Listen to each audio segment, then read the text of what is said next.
Écoutez, ce sont en tout cas des témoignages qui accablent de plus en plus Xavier Dupont de Ligonnès, le père de famille. Le premier témoignage, c'est un ami de Thomas, le second fils de la famille qui faisait ses études à Angers.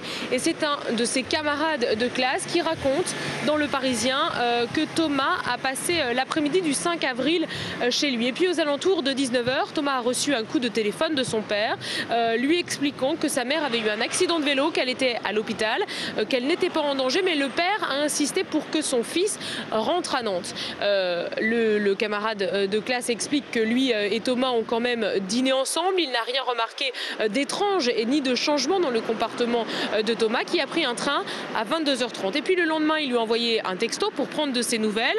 Réponse de Thomas: je suis malade, je rentre pas. Quelques jours plus tard, alors que cet ami ne voyait toujours pas son camarade revenir à Angers, il lui renvoie un nouveau texto. Nouvelle réponse: non, pas capable, malade, à crever. Ces réponses très courtes, ce ton froid, ça ne lui ressemble pas du tout, dit aujourd'hui le camarade de classe qui évidemment n'a jamais cru à ces histoires de départ en Australie.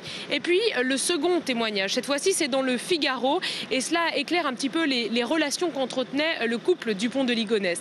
C'est une amie d'enfance de la mère qui raconte qu'en 2002, Agnès lui a envoyé un mail dans lequel elle raconte qu'elle a découvert que son mari avait dilapidé tout son héritage et que ses activités professionnelles ne lui rapportent pas d'argent.